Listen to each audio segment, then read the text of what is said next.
Gente, é só para lembrar, semana que vem não tem aula, mas a outra a gente já está retornando de novo, tá? Quer dizer, vocês vão ter uma semana de férias, eu nunca tenho, mas vocês vão ter, tá? Vamos lá, gente.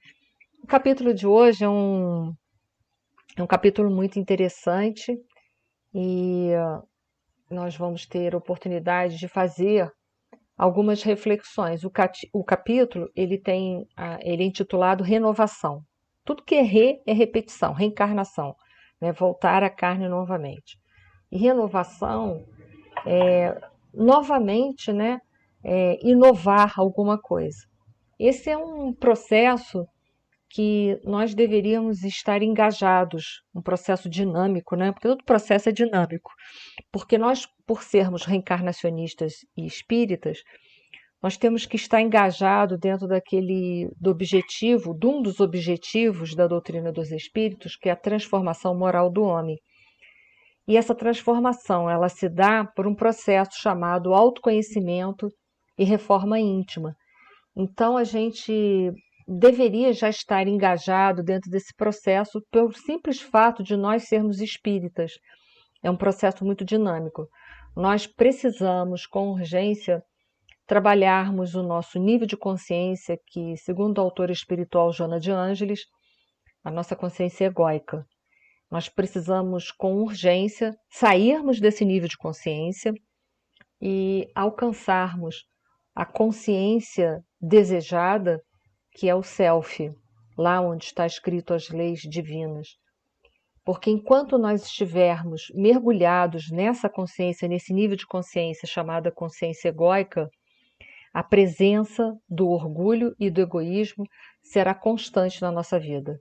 A nossa vida será toda permeada por esses dois grandes algozes, dessas duas grandes chagas da humanidade. E a gente vai ter a oportunidade, nesse capítulo aí chamado Renovação, a gente vai ter a oportunidade de estar vendo o quanto que André Luiz ele está trabalhando essa consciência egóica, essa consciência que dá origem, que dá o nascimento ao orgulho e egoísmo. Como que o André Luiz ele está se desvencilhando dessas duas grandes chagas da humanidade. Trabalho difícil, não é um trabalho fácil, não.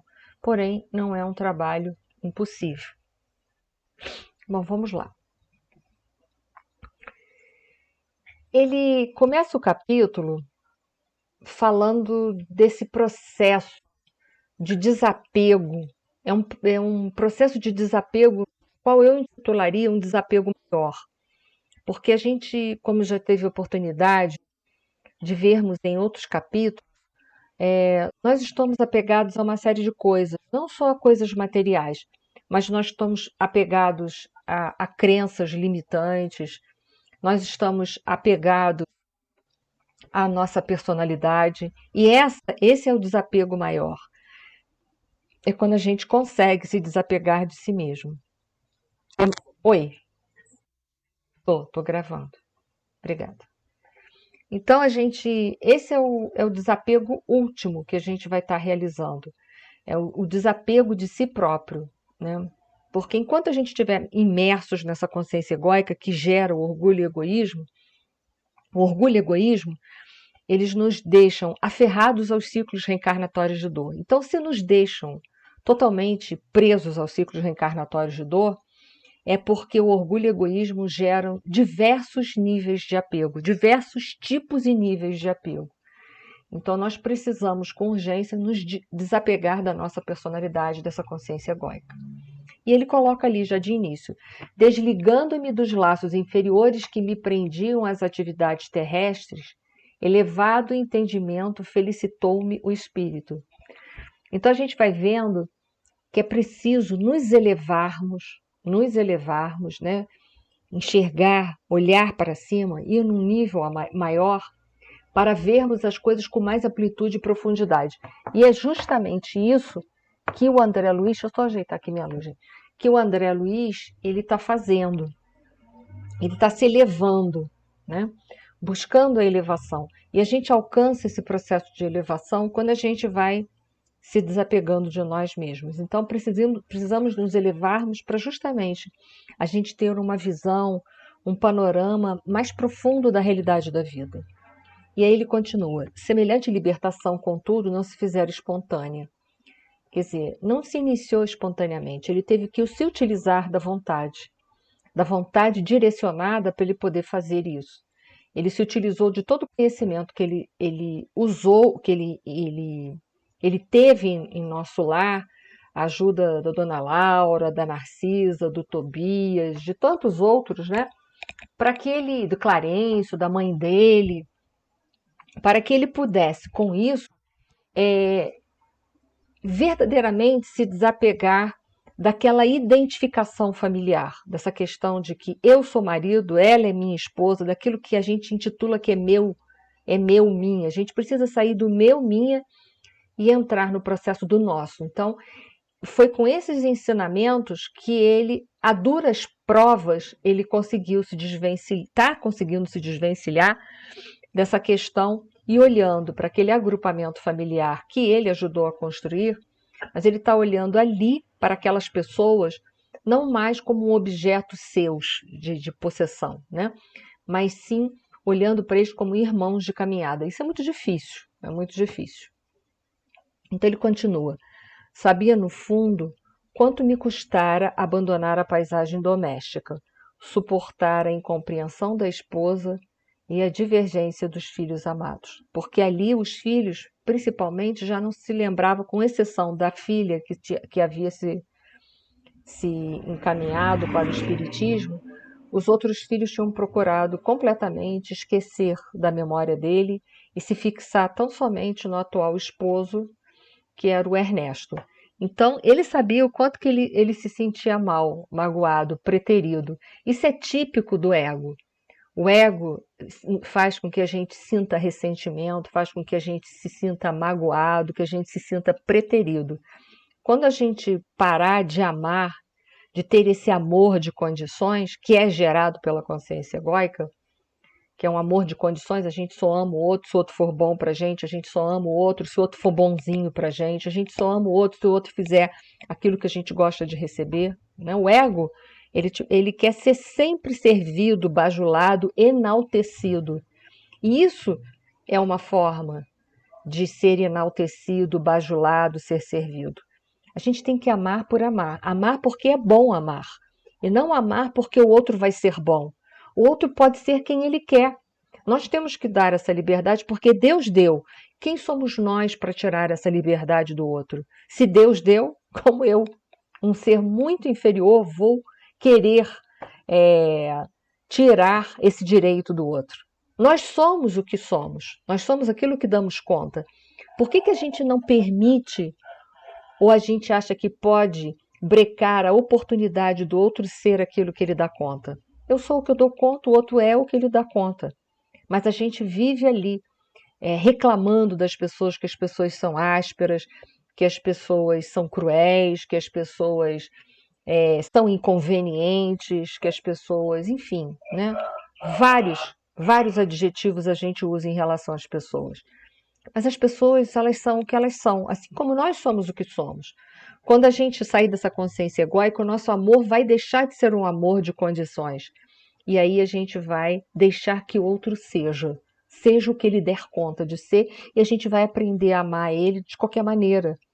Porque o bom do amor não é o que a gente recebe dele, mas é a capacidade que ele nos oferece de nós podermos nos doar em relação ao outro, nos doar em compreensão.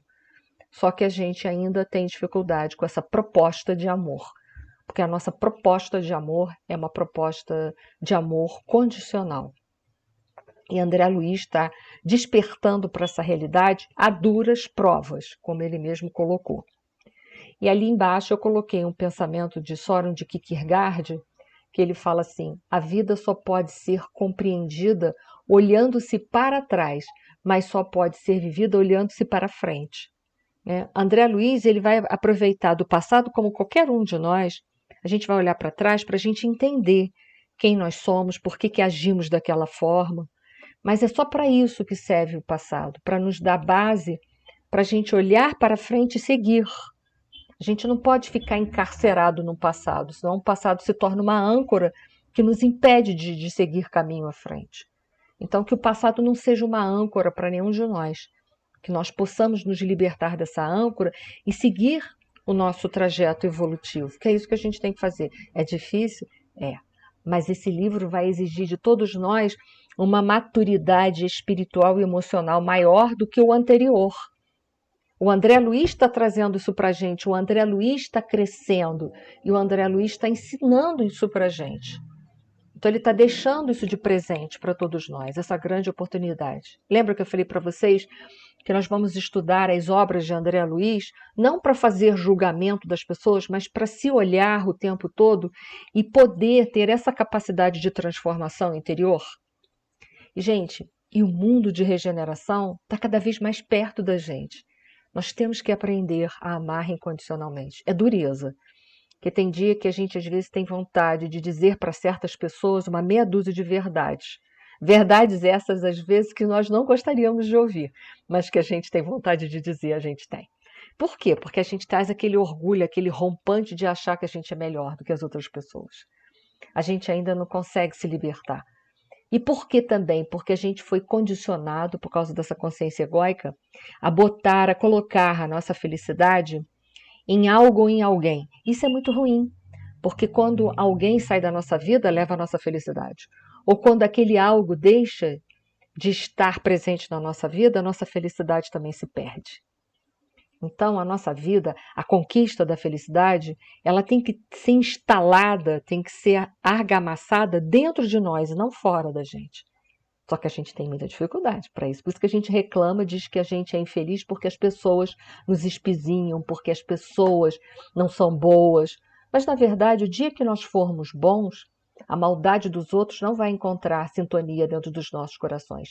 E, portanto, eles não vão poder potencializar ressentimentos, raivas, iras dentro de nós. Eu digo potencializar porque ninguém desencadeia algo dentro de nós que nós não tenhamos. Ninguém pode desencadear raiva num espírito superior porque ele não tem mais raiva. Eu posso falar 1000 coisas para ele que ele não vai ficar com raiva. Eu não tenho como provocar raiva em nosso Senhor Jesus Cristo. Ele não tem mais isso, ele já superou. Por mais que eu fale 1000 bobagens para ele não vai ficar com raiva de mim. Então as pessoas, elas não me promovem raivas. Apenas elas desencadeiam o mal que existe dentro de mim. Né?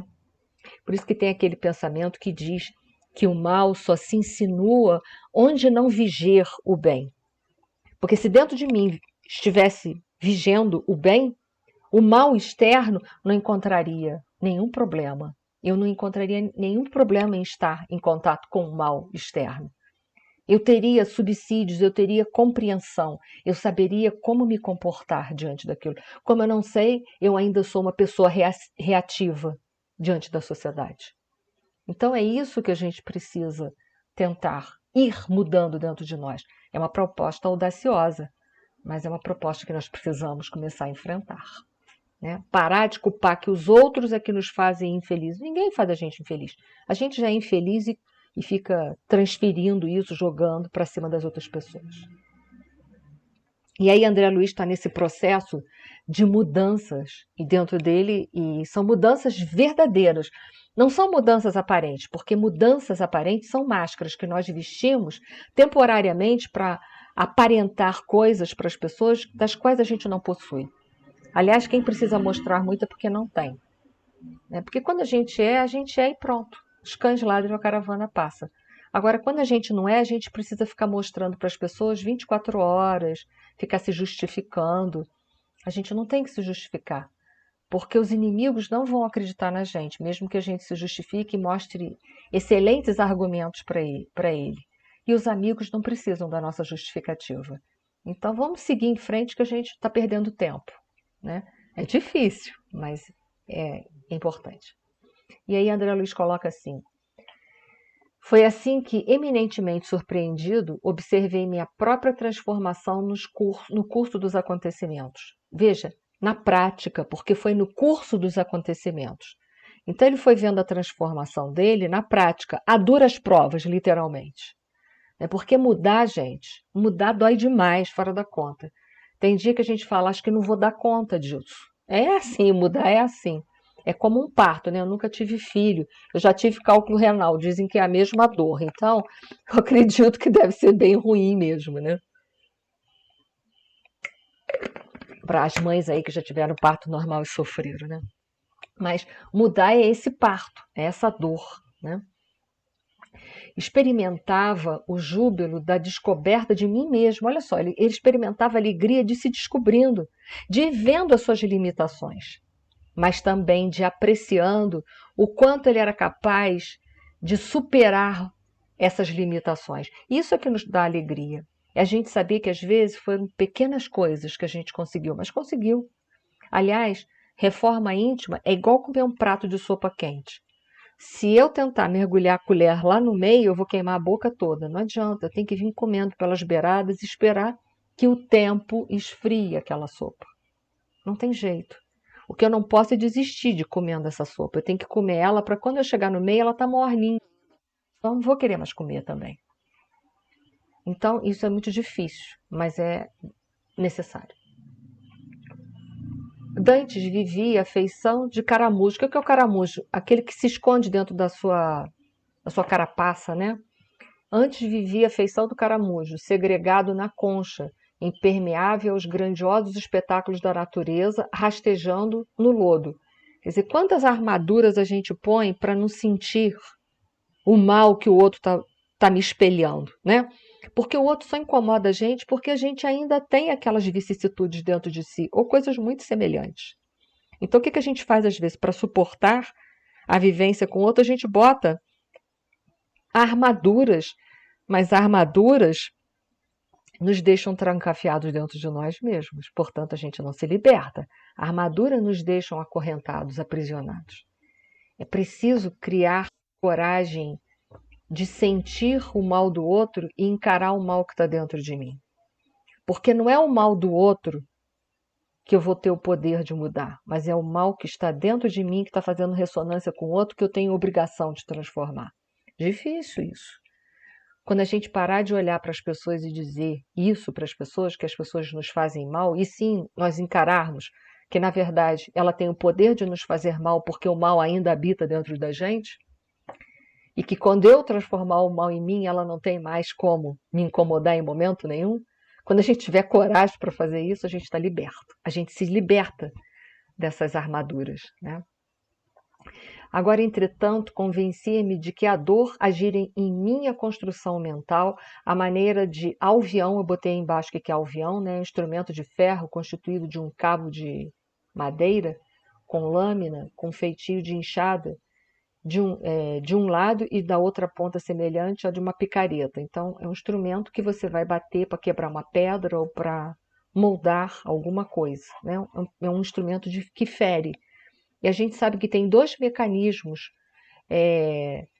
que nos promovem a evolução. Um é a dor, outro é o amor. Quando a gente não aceita o convite do amor, a dor vem e faz o papel que o amor não conseguiu fazer. Por isso que tem aquele pensamento que eu também gosto muito, que ele fala assim: a dor há de vir realizar a obra que não foi possível ao amor edificar por si só.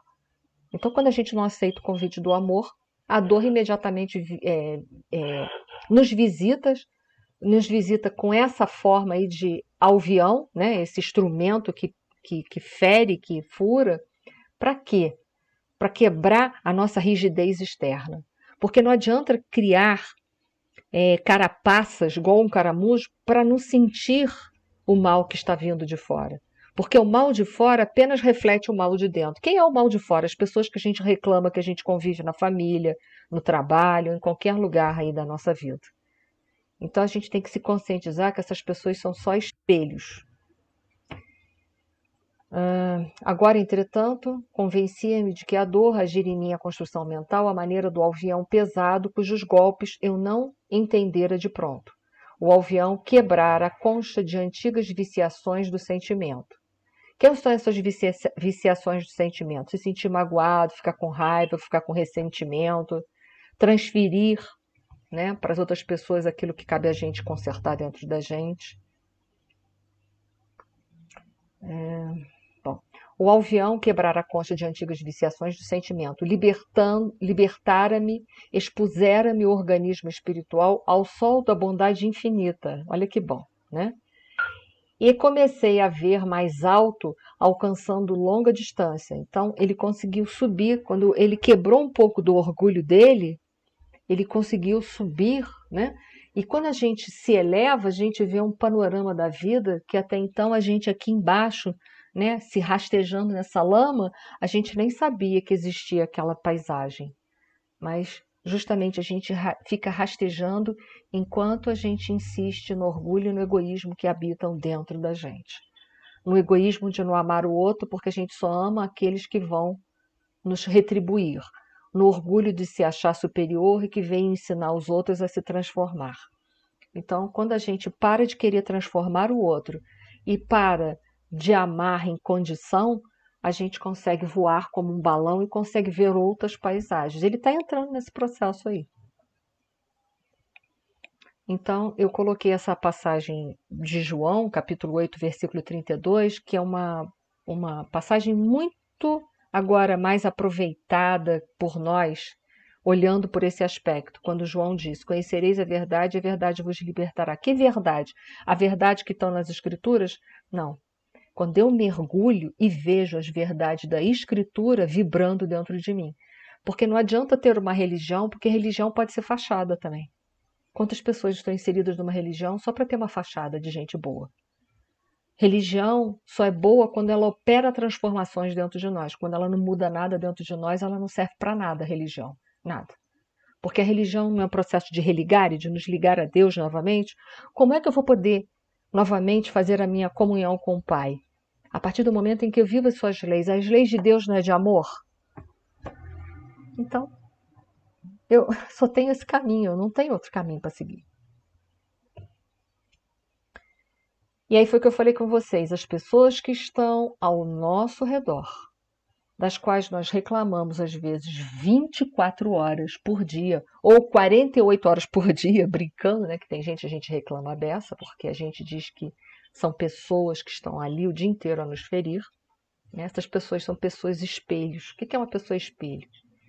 Uma pessoa espelho é como aquela que está aquela caixa de texto ali que eu circulei de verde. O exterior atua como um espelho em nossa mente, um espelho em que vemos refletidas diferentes qualidades, características e aspectos pessoais da nossa própria essência no nosso ser de nosso ser mais primitivo, em outras pessoas, né? Então, quando a gente detecta rapidamente o mal nas outras pessoas, só tem duas possibilidades. Ou porque aquele mal habita dentro de nós, ou porque um dia a gente já foi daquele jeito. E aí as pessoas me perguntam, como é que eu vou saber a distinção? É fácil. Se te incomoda profundamente, te irrita, te faz sentir antipatia, porque aquele mal ainda habita dentro de você. Mas quando você olha para aquela pessoa, vê aquele mal e sente apenas um pesar, porque ela tem aquilo ali, mas aquilo não te incomoda em nada, você apenas detectou porque é algo conhecido, então porque já foi superado dentro de você. Mas se causa mais mal-estar em você é porque você precisa trabalhar dentro de você. E era isso que André Luiz estava fazendo quando ele encarou aquela família que havia ali para ele um intruso, porque o Ernesto ele representava um intruso, mas que depois ele viu que não era um intruso. O Ernesto foi a grande oportunidade que ele teve para se desapegar da consciência egóica dele. Então ele coloca assim, pela primeira vez, cataloguei adversários na categoria de benfeitores, porque é isso aí, essas pessoas espelhos, essas pessoas que nos incomodam, eles são benfeitores, porque eles trazem todo o material didático necessário para a gente trabalhar o mal que há na gente. Porque esse é o único mal que eu posso transformar. E é o único mal que eu tenho que dar conta de qualquer maneira. Eu não vou poder terceirizar isso. Comecei a frequentar de novo o ninho da família terrestre, não mais como senhor do círculo doméstico, mas como operário que ama o trabalho da oficina que a vida lhe designou. Então agora ele não foi visitar a minha casa, como a gente fala, ele foi visitar um lar que precisava de ajuda, porque lá estava inserido irmãos que estavam passando necessidades, das mais variadas, tanto emocionais quanto espirituais. Então ele estava olhando a coisa de um outro panorama, né? Isso é muito corajoso da parte do André Luiz, e isso é também, para todos nós, um grande exemplo, né? Desculpa. Aí ele começa a compreender o amor. E aí ele fala assim: compelido a destruir meus castelos de exclusivismo injusto, senti que outro amor se instalara em minha vida. Então, quando a gente sai daquele exclusivismo, né, eu tenho que ser amado, eu tenho que ser bajulado, eu tenho que ser servido, a gente começa. Oi, alguém quer falar comigo?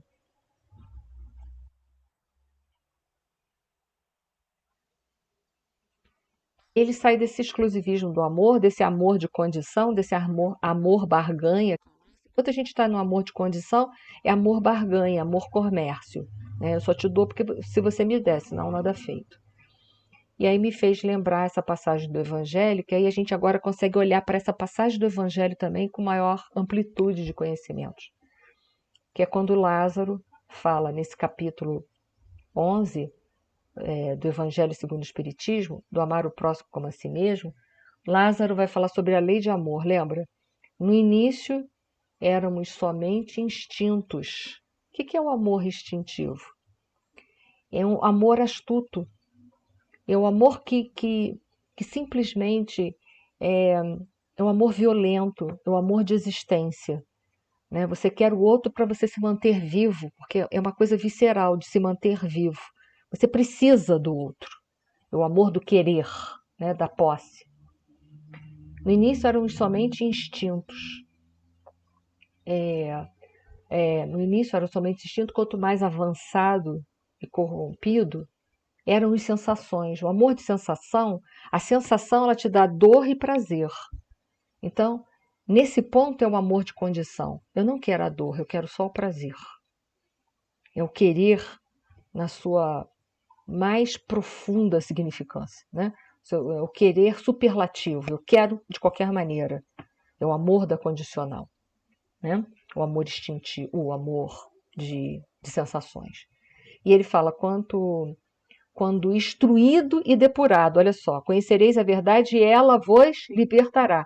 Então não é só instrução, é também depuração. Então, quando eu uso a instrução para mudar o comportamento, é teoria e prática, né? Aí o que vai acontecer? A instrução, ela vai me depurar, porque a prática das virtudes, ela vai decantar, ela vai retirar de mim os vícios que estão arraigados séculos e séculos dentro de mim. É quando então nasce o amor incondicional. É nesse momento, quando a gente usa a teoria para conseguir, na prática, a mudança, a transformação necessária. É nesse ponto que a dor vem com toda a força, mas é nesse ponto também ela está servindo ali de instrumento, né? Aquele alvião que ele falou, né? Eu estou me decantando, eu estou me purificando, eu estou quebrando essa casca grossa que me envolve, que é meu orgulho e meu egoísmo, que me faz ser uma pessoa injusta. Por que ser injusto? Porque eu culpo as outras pessoas pela minha infelicidade. E não é justo isso. Sabe por que não é justo isso? Eu vou dar uma prova para vocês. Vocês gostariam de ser culpados pela infelicidade das outras pessoas? Não. Não. Então, se a gente não gosta, por que a gente faz isso com outras vezes 24 horas? Né? E Jesus não disse para a gente não fazer com o outro aquilo que não gostaria de receber? Isso está lá, é Jesus ensinando para a gente. Quando a gente está no conflito familiar, que a gente tem vontade de falar meia dúzia de coisa para aquelas pessoas, a gente deve parar e falar, peraí, eu gostaria disso? Não. Então não faço. Eu não gostaria, não faço. E aí? O que a gente faz com aquela água toda que está na boca, né, que é um fel, que é um ácido violento? Eu não posso engolir, porque senão eu vou enfermar. Eu tenho que transformar isso. Transformar isso. Talvez você esteja me perguntando, como é que a gente faz isso no início? Orando muito para Deus, pedindo a Deus ajuda. Não tem outro jeito. Porque o orgulho e o egoísmo é tão grande que se a gente não pedir a Deus ajuda, lembra do André Luiz quando estava no umbral? A gente não sai do umbral da nossa própria sombra. Porque umbral, a gente tem um umbral dentro de nós, que são as nossas sombras, nossas vicissitudes. Como é que André Luiz saiu do umbral? Qual foi a linguagem metafórica dele? Ele saiu quando ele ajoelhou e fez uma prece para Deus, que é o nosso Pai, não foi? Foi quando então ele quebrou aquele orgulho e permitiu que a humildade, que é a virtude-chave, que vai abrir todas as outras portas para as outras virtudes entrar.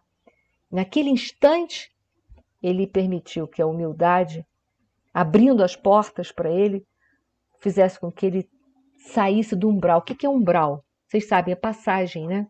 Umbral. Uma porta é um umbral, é uma passagem de um cômodo para outro. Ele saiu de uma dimensão escura para uma dimensão mais iluminada, que foi nosso lar, que é um umbral fino. É nesse instante, a gente está constantemente saindo dos umbrais do nosso mundo interior. Quando a gente não suportar a presença de alguém na nossa vida, ora para Deus que Deus vai te ajudar a vencer os umbrais que existem dentro de vocês, né? Ou de nós, porque eu estou junto nessa luta. Eu não estou apartado de ninguém aqui nesse grupo. Vamos lá, gente? Está muito pesado, que está todo mundo tão silencioso. Quem quer falar, pode falar, Patrícia. Oi, Patrícia.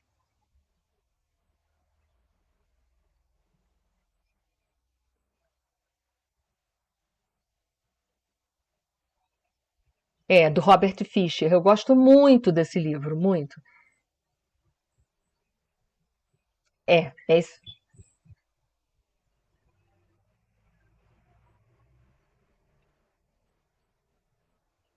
E, e é interessante esse livro, você me fez lembrar, que ele primeiro conseguiu tirar a armadura, por último, se eu não me engano, foi o capacete, né, de ferro. Porque são as máscaras que a gente coloca que a gente não quer se desvencilhar, que a gente não quer perder, né, essa aparência de bom, essa aparência cordata, que a gente não é nada disso, porque se a gente ainda é orgulhoso e egoísta, a gente ainda não é bem-aventurado, brando e pacífico como gostaria, né? O capacete, a Alessandra Furtado está falando que foi a última parte que ele consegue tirar. Que a última coisa que a gente consegue tirar, né, são essas máscaras. Eu preciso me mostrar para o outro tal qual eu sou. E se o outro me odiar? Sinto muito, mas é o que eu dou conta por hora. Não que eu queira ser uma pessoa asquerosa, mas essa é a pessoa que eu dou conta até amanhã de manhã, talvez. Mas é a pessoa que eu dou conta. A gente tem um medo danado de ser desamado. Mas eu falo em verdade, quando a gente gosta de uma pessoa, a gente aceita aquela pessoa até torta. É ou não é? Né? Mãe tem muito isso com o filho. Às vezes, com sinceridade, o filho é um traste toda a vida. Eu falo isso como filha. Né? E aquela mãe gosta daquele trastezinho, mesmo sabendo que é um trastezinho. Né? Ama. Então, ama aquele serzinho que é um trastezinho. A gente, né, tem isso. Depois me recorda que eu vou colocar em PDF, lá no nosso grupo, de novo, o Cavaleiro Preso na Armadura, que a Patrícia teve a oportunidade de relembrar, foi muito bom. Para quem não tiver condições de comprar, pode ler o livro em PDF. Então, desculpa, Patrícia, se eu te interrompi, você queria falar mais alguma coisa e eu te atropelei? Ah, que bom, foi ótimo.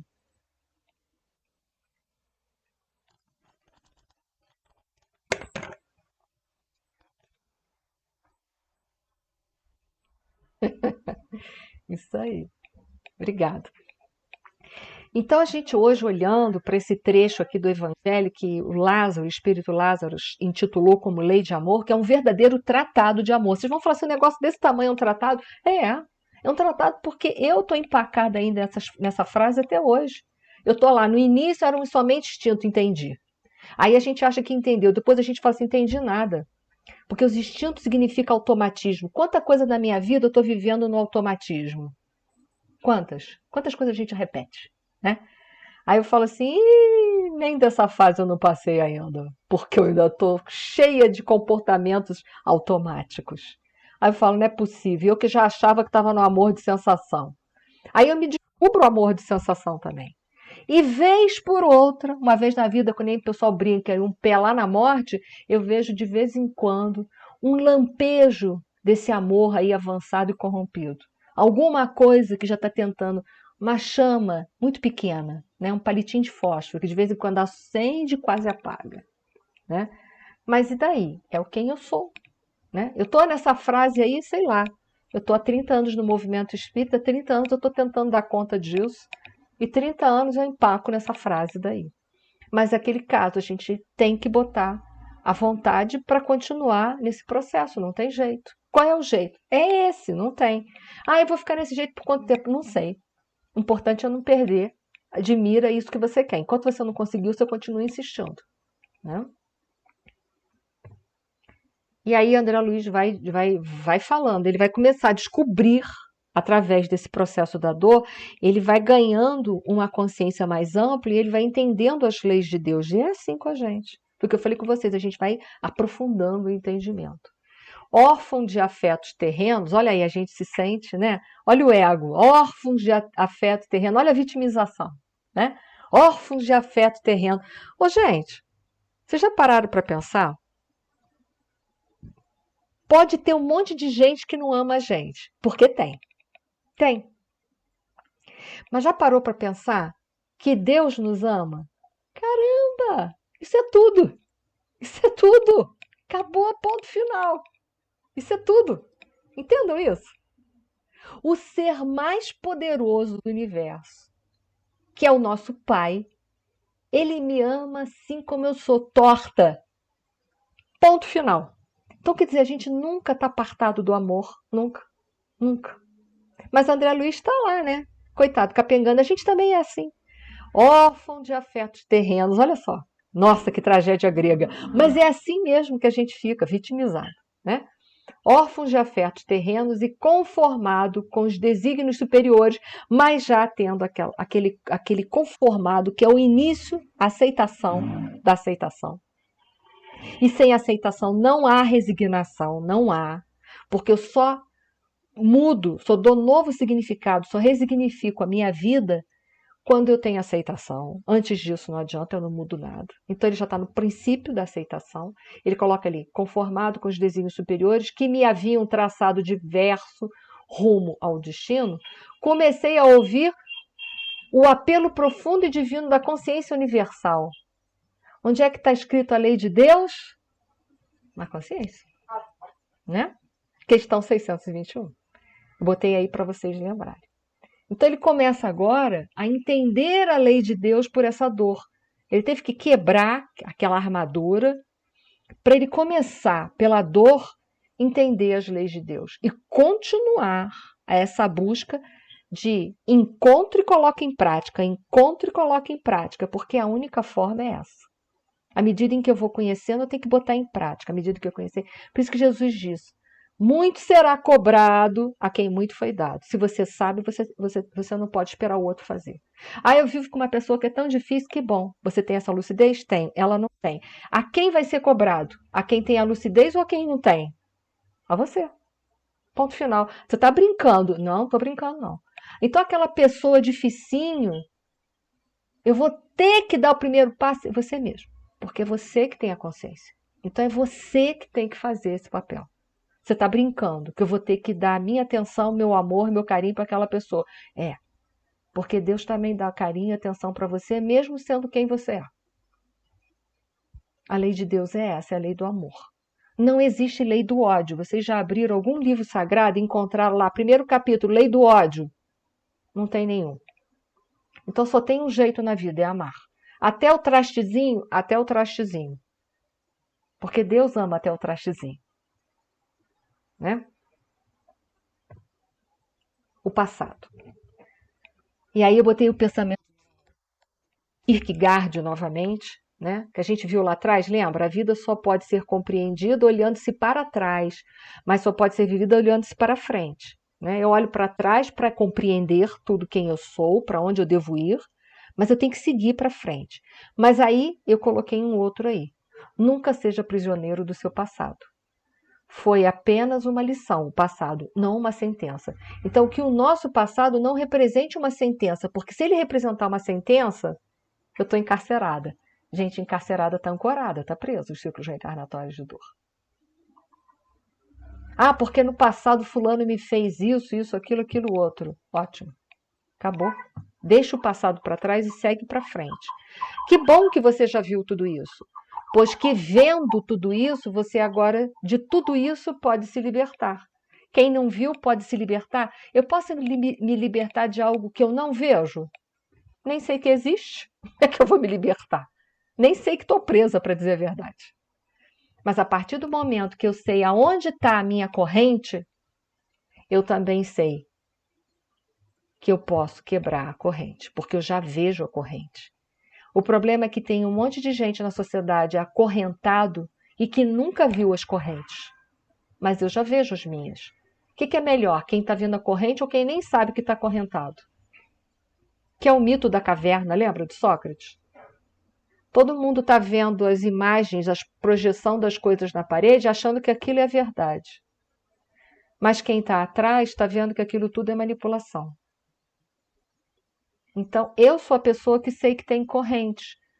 Então, se eu tenho corrente, para que eu estou arrastando elas? Quebra a corrente.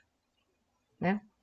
Então, ele coloca assim, as próprias descrições dos enfermos nas câmaras de retificação figuravam-se-me desprovidas de maior interesse, ou seja, o André Luiz não ficava mais perguntando: você viveu na Terra, o que aconteceu?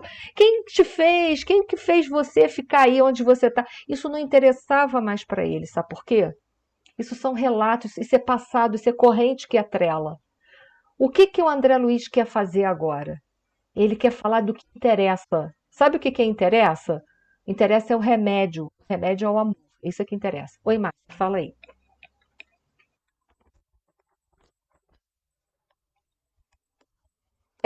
Só falou da corrente, né, Márcio? Ele, né? Então agora, isso mesmo, muito bem lembrado. Agora, nada de perguntar mais isso, sabe por quê? O passado só serve para a gente entender o que está acontecendo. Mas quando a gente conhece uma pessoa, que a gente vê o processo de dor dela, a gente que está fora, a gente sabe onde que está a corrente. Então fala agora dessa pessoa só do medicamento, só da luz, da esperança. É isso. A Alessandra Furtado está colocando assim, o passado é uma ótima referência, mas uma péssima residência. Ótimo, esse aí eu não tinha. Eu preciso copiar esse. Espera aí. Só um minutinho, adorei. Deixa eu copiar isso aqui para mim, peraí. Posso perder esse, né? Então, assim, o passado é uma boa referência, mas não pode ser como a Alessandra colocou. Uma residência, onde eu vou ficar morando o resto da vida. Porque enquanto eu estiver morando lá, eu estou morando com a mágoa e o ressentimento. Mágoa e ressentimento são péssimos. São péssimos. Quando eu sinto mágoa e ressentimento, quem é a primeira pessoa a ser suja, a ser prejudicada por esses dois sentimentos? Quem? Nós, né? E às vezes nunca vai ser o outro, sabe por quê? Porque às vezes o outro nem está nessa sintonia. Então, na verdade, só eu que fico me machucando. O outro não está nem machucado, está nem aí para você. Está nem aí para você. Né? E aí ele continua. Dureza essa colocação do André Luiz, né? Não mais.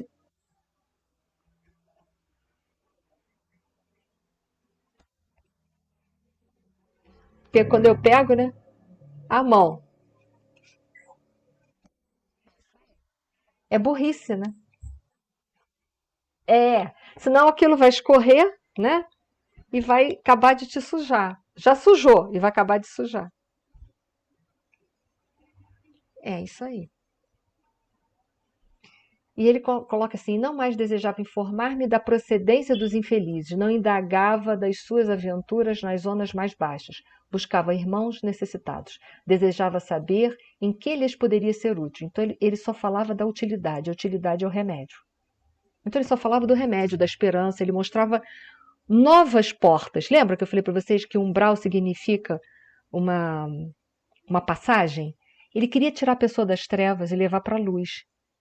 É isso que interessa, não adianta eu ficar, mas o fulano fez isso, o fulano é assim, mas como é que foi a tua história? Me conta melhor, como é que foi aquele momento mesmo, hein? Não adianta nada disso, a gente está só revivendo o passado. É para frente, o que interessa para frente, né? Vamos lá. Hoje a gente está muito pesado porque eu tô indo, hein? Tô pegando mesmo. Então vamos lá. Jesus como nosso modelo e guia, né? André, meu amigo, você vem fazendo a renovação mental. Em tais períodos, extremas dificuldades espirituais nos assaltam o coração. É verdade, porque é duro demais, né? Lembre-se da meditação no Evangelho de Jesus. Por quê, gente? Ele é modelo e guia. Lá tem todas as respostas para a gente. Jesus disse assim: olhai as aves do céu, não plantam nem ceifam, mas Deus não deixa elas desabrigadas, sem um paradeiro, né? Então, por que eu estou me sentindo sozinho, desamparado, sem o amor, se eu tenho o amor de Deus? Então, segue em frente, né? Sei que você experimenta intraduzível alegria ao contato da harmonia universal, após o abandono de suas criações caprichosas, né? Que são as nossas criações caprichosas, né? Novamente. A raiva, o ressentimento, a mágoa. Mas reconheço que ao lado das rosas do júbilo, defrontando os novos caminhos que se descerram para a sua esperança, há espinhos de tédio nas margens das velhas estradas inferiores que você vai deixando para trás. Porque é verdade, sabe por quê?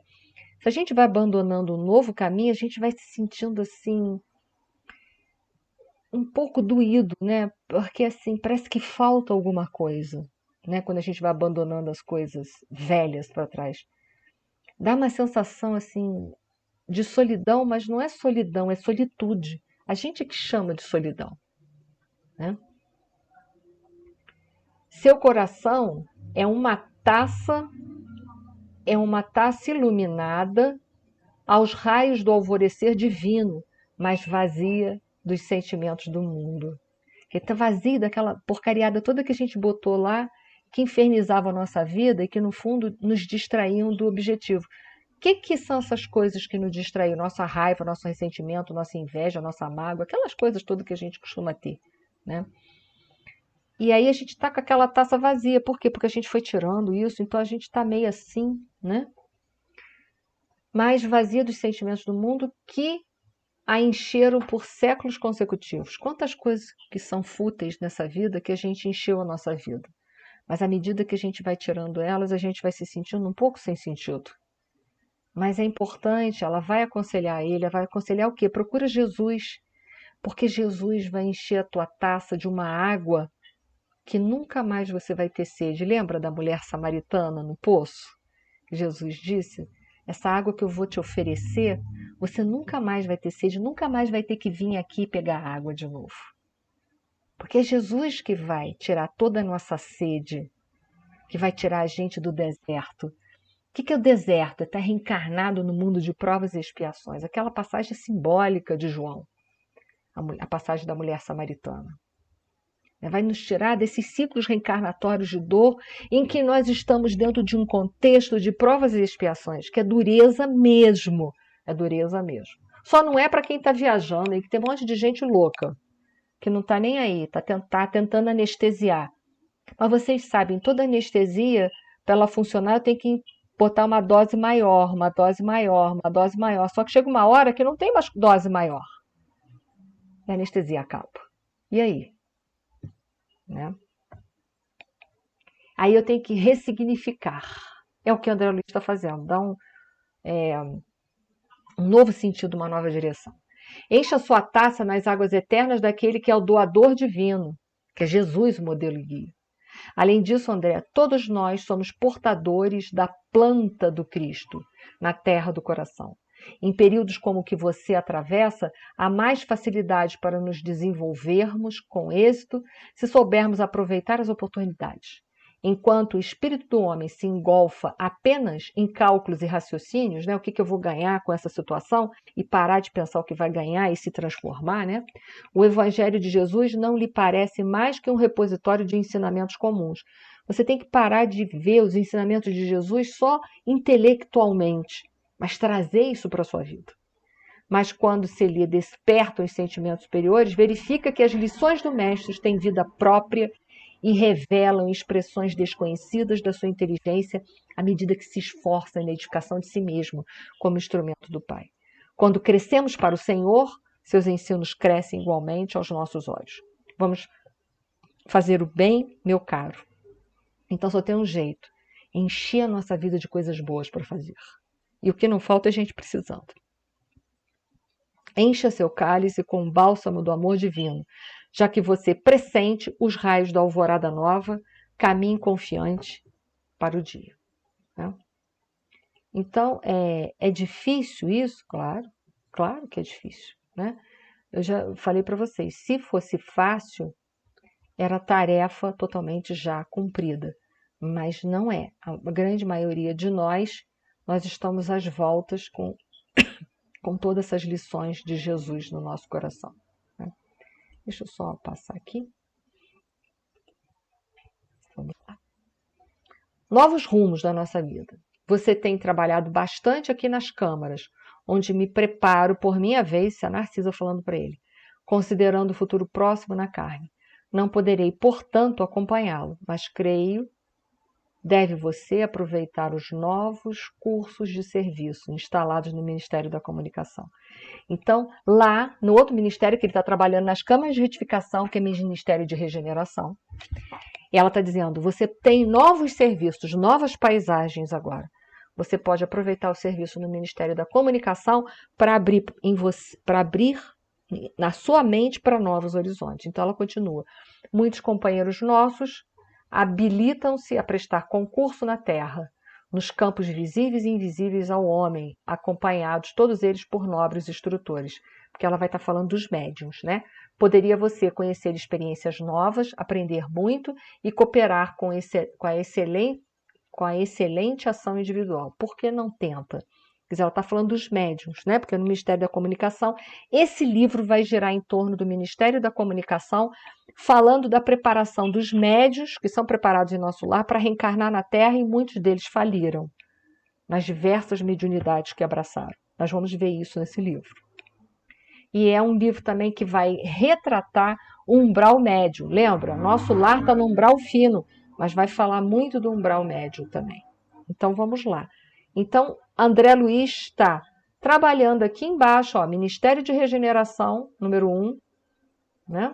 Ele veio aqui do Ministério do Auxílio, onde tem o parque hospitalar. E agora a Narcisa está dizendo que ele pode também, lembra que Clarence falou que ele também pode fazer curso aqui no Ministério da Comunicação?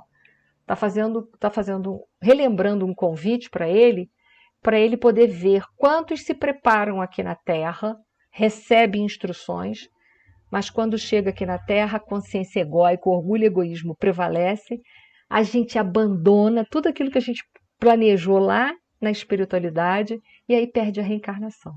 Que espetáculo, né? É assim que acontece com a grande maioria de todos nós, né? Era isso daí. Eu vou deixar para vocês hoje, deixa eu tirar essa telinha aqui, peraí. Eu vou botar isso lá no nosso grupo, parar a apresentação. Eu vou deixar uma coisa aqui para vocês, além de deixar os slides hoje para vocês, da nossa aula aí, essa falação que nós tivemos aqui esse tempo todo, eu vou deixar isso daqui lá no grupo para vocês. É um slide que vai falar, é intitulado Telefone de Emergência. Então, ligue o Evangelho. O Evangelho aqui é o segundo Espiritismo. Você clica aqui e aí você vai ver o que você está precisando ler. Né? Quando você estiver triste, por exemplo, ligue o capítulo 5 do Evangelho segundo o Espiritismo. Aí você vai lá, clica, ó, motivos de resignação. Aí você vai lendo a mensagem até o final. Ele vai te dar a mensagem até o final para você trabalhar a resignação. Opa, tem uma coisa aqui. Oi. À vontade, todo o material que eu estou colocando lá, vocês podem. À vontade, tá? Tudo que eu estou colocando lá naquele link para vocês, que são os slides, as aulas, aquilo ali já se tornou público a partir do momento em que eu dei para eu dei para todos, tá? Então vocês podem colocar aí à vontade isso, tá bom? E era isso, gente. A aula de hoje era isso que eu tinha para falar. Foi dureza, né? Acho que muita gente até desistiu, não estava aguentando. É que foi dureza, né? Mas são verdades que eu também preciso também falar para ouvir. Aliás, a gente que fala, a gente precisa muito se ouvir para aprender, né? Para mim é.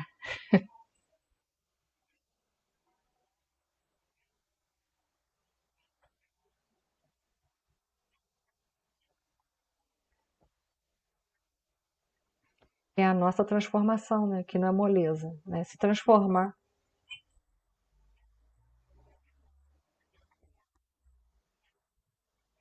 Até que um dia a gente faz, né?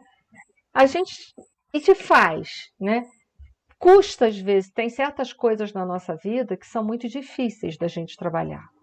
Tem coisas da nossa personalidade que é mais fácil a gente trabalhar. Com um pouco de esforço a gente consegue mudança logo.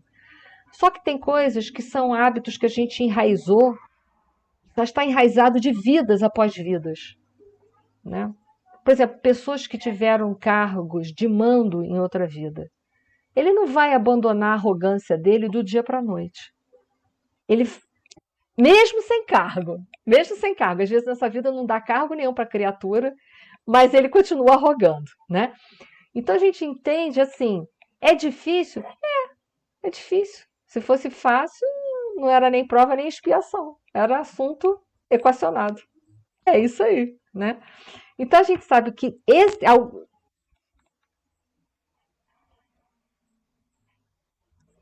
pois é, a Célia já está fazendo pela segunda vez, né, Célia? Porque você, caraca, né?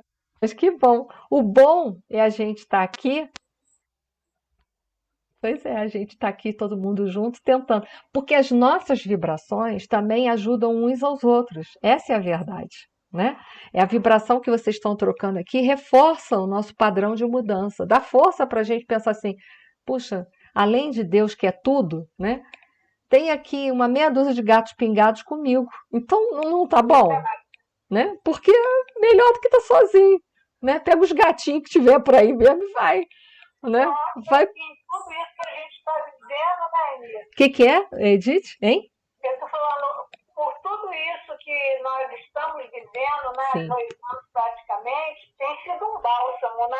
Tem. A doutrina Uma espírita. fortaleza, algo que nos, assim, nos coloca mais esperançosos até, Isso né? aí. Que vai passar, é assim mesmo, e a gente tem que seguir adiante, É verdade. E a tá? doutrina dos espíritos nos dá essa força. Porque ela fala quem somos? Somos espíritos imortais, porque a gente vai morrer nunca. Então não adianta desistir, né? Eu venho do É, mundo espiritual, volto para ele, vou reencarnar de novo. Então, olha só, não adianta mesmo desistir. O objetivo é transforma, que vai doer menos. Entendeu? Transforma que dói menos. Não tem jeito, né? Oi, já tá na hora, né? Já tô terminando.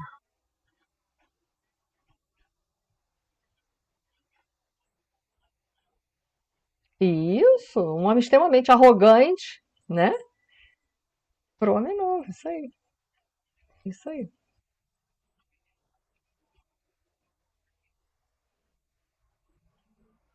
Não,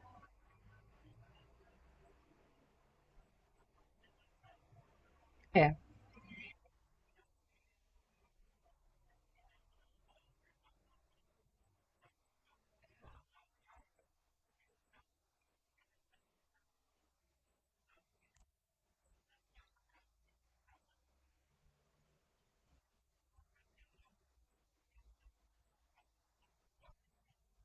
é, é uma semana de trabalho que deu um livro inteiro, né?